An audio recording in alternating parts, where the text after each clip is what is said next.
Welcome to this video tutorial on data mining in Excel. In this tutorial, we will learn how to use the estimate and cluster tools in Excel. Estimate tool is a part of data modeling block of the Microsoft Excel data mining add-in. Let us take a look at the estimate tool. This tool creates an estimation model using the data available in the table. The patterns created while developing the estimate model is used to predict continuous values on one column based on the values of other column. Using these results, we can understand how value of one column is being affected by the values of other column and the factors contributing to the change in its values. An estimation model extracts patterns from data and uses the information to predict the factors that affect continuous values. For example, you can analyze the factors that are related to numeric values such as currency or dates and times. If your target column contained graduation rates for school stated as a percentage, you could analyze factors such as the number of students per school, the student-teacher ratio, number of teachers, and other such statistics to determine the factors that increase or decrease graduation rates. This tool uses the Microsoft Decision Tree algorithm to create the estimation model. Let us look at how to use this tool. In order to use this tool, we will select the estimate option available in the data modeling block of the data mining. A new window is opened which contains a brief description about this tool. We click on Next and select the data source on which we want to create the estimation model. You can either select a data range in the present worksheet, or use the analysis service data source to create the estimation model. We will select table and then select the table from which we want to use the data. After selecting your data source, we click on Next. All the columns available in the data source are shown in this window. So we will select what are the factors that contribute to the income of the population. We will deselect the columns that are not related. We will deselect the columns that are not related, as in the number of commute distance, whether purchased or not, and the number of children. Once the input columns and the output column has been selected, we click Next. Here we may select these options to use temporary model and enabling drill through. Using the temporary model, we can create a temporary model in the analysis service. If this option is not checked, all the previous temporary models created are destroyed as a persistent model is being used. After selecting Use Temporary Model, we click on Finish and see that the estimate wizard is creating the estimation model. You can see that the output contains a breakdown of all those factors that contribute to the values of.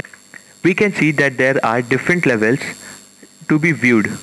In the first, we can see that the main contributing factors are occupation, which are further divided into factors such as education, region, and age. So you can see that how these factors are affecting the values of income.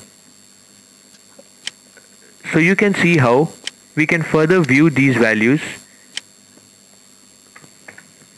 which affect the value of income.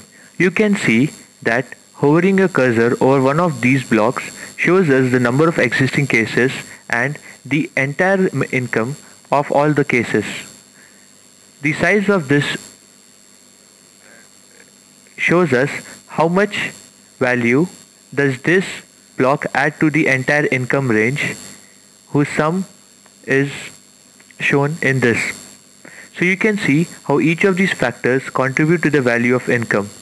There is also a dependency network that can be viewed, showing how each of these is linked to the income and which of these factors are the most strongest links. you can see that the most strongest link is occupation, which is followed by region, age, education, and so on. So you can decide which of these are more important or which of these are less important factors that contribute to the value of income. These charts, the decision tree as well as the dependency network can be copied to your Excel sheet if required. This is how we study what are the factors that lead to the changes in the value of the monthly income of an individual or a customer. This is how we create an estimation model using Microsoft Excel. Let us now look at how to create a clustering model using Microsoft Excel. This tool helps create clustering model which can be used to detect which group of columns share similar characteristics. This tool can be used to mine data of all kinds. Let us now look at how to create the clustering model in the Microsoft Excel. In order to use this, we have to click on the cluster tool available in the ribbon. You can see that Microsoft clustering algorithms is used to create the cluster data. On clicking the cluster icon, you can see that a new wizard is opened, which contains a brief description of the tool. On clicking next, we can select the data source on which we want to create the clustering model.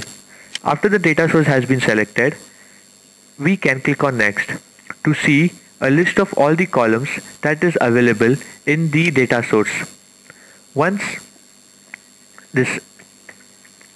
In this, we can select how many number of clusters do we want to create, or we could either allow the wizard to automatically select the optimal number of clusters.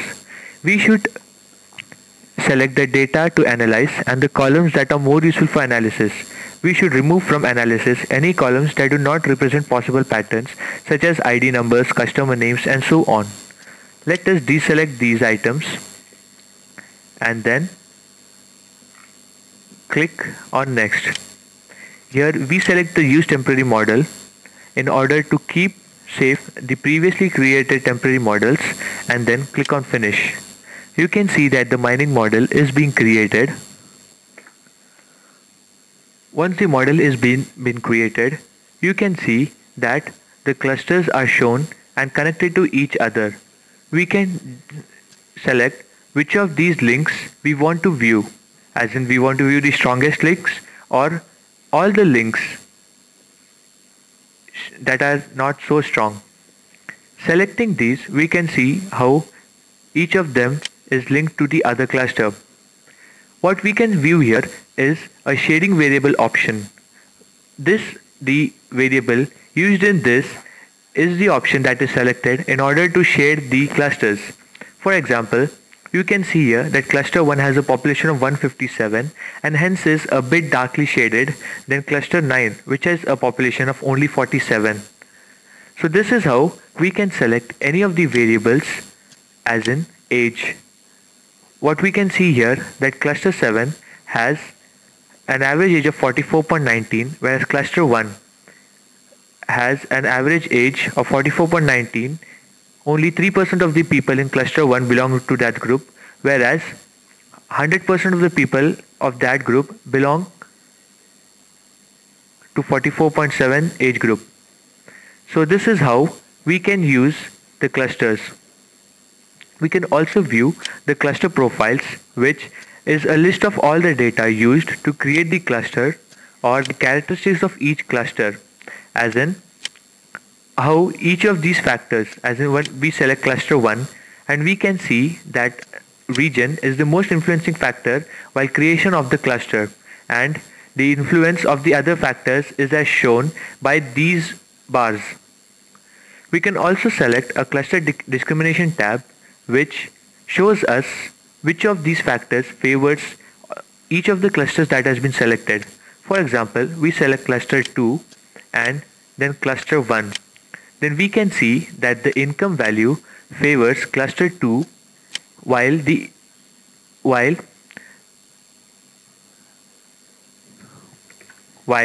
region value favors cluster 1.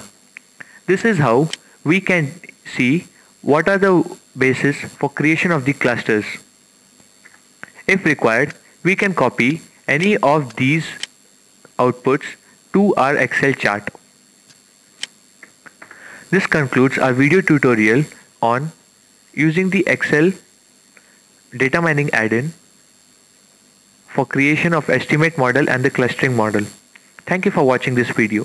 For more videos on data mining, please visit dataminingtools.net.